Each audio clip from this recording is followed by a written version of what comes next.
dan kau raihlah prestasimu. Kita belajar prestasi, jujur dan mandiri, santun kata dan budaya. Bersatu kita berbagi, memulihkan negeri ini untuk meraih prestasi dan tetap saling menjaga. Salam dan bahagia Bapak Ibu guru hebat. Pendidikan pada hakikatnya adalah menuntun atau memberi tuntunan terhadap segala kekuatan kodrat yang dimiliki anak agar ia mencapai keselamatan dan kebahagiaan yang setinggi-tingginya, baik sebagai manusia maupun sebagai anggota masyarakat.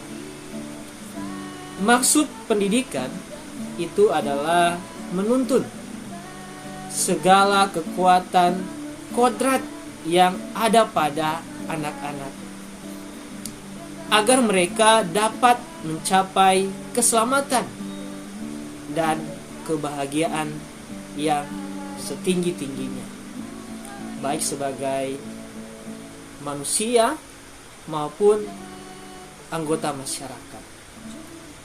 Menuntun artinya bagaimana kita berkolaborasi, kritis, reflektif, komunikasi, kreatif, dan inovatif. Selamat dan bahagia berdasarkan well-being. Guru dan murid berkolaborasi untuk menginisiasi atau menciptakan kedalaman, rasa takjub, dan juga kesemarahan intelektual dan sosial untuk mencapai keselamatan dan kebahagiaan sebagai manusia. Siswa dan guru yang merdeka belajar, yang berkolaborasi bersama, menggali dan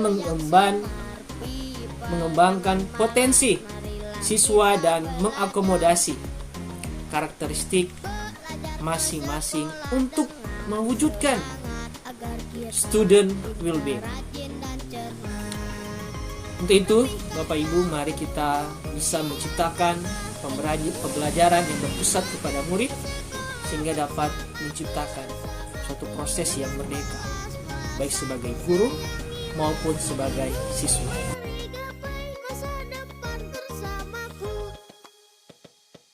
Untuk menjawab beberapa pertanyaan tentang apa yang Anda percaya tentang murid dan pembelajaran di dalam kelas sebelum Anda mempelajari modul 1.1 ini. Nah, tentunya yang pertama yang saya pahami bahwa guru sebagai pusat pembelajaran atau guru yang mendominasi jalannya proses pembelajaran, ya, atau teacher center, Bapak Ibu.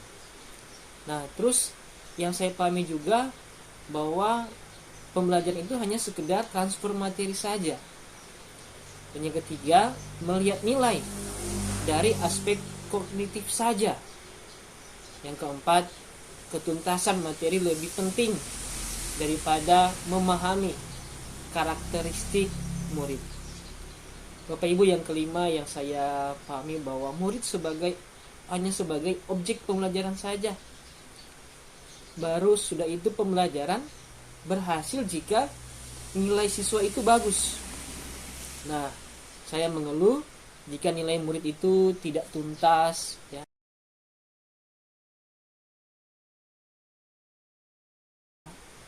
Nah, apa yang berubah dari pemikiran atau perilaku Anda setelah mempelajari modul ini? Apa yang saya pikirkan dan lakukan ternyata kurang tepat.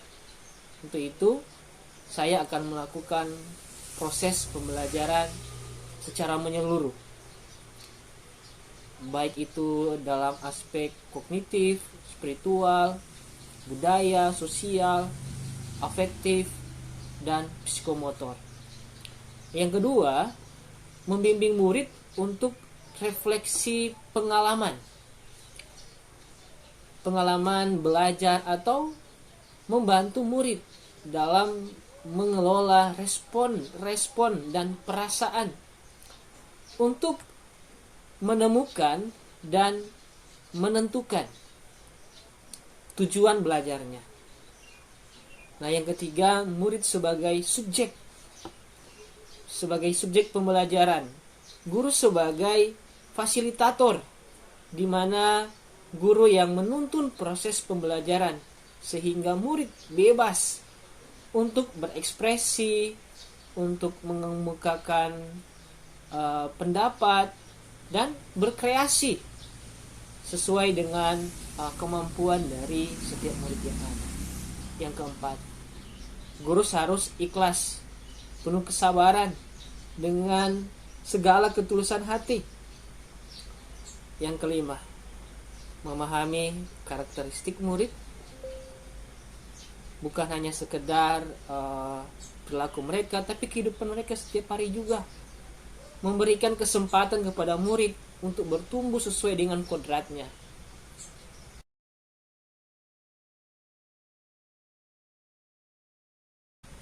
Nah, Bapak Ibu, dari apa yang saya sampaikan tadi, apa yang dapat segera saya terapkan lebih baik agar kelas saya mencerminkan pemikiran Ki Hajar Dewantara.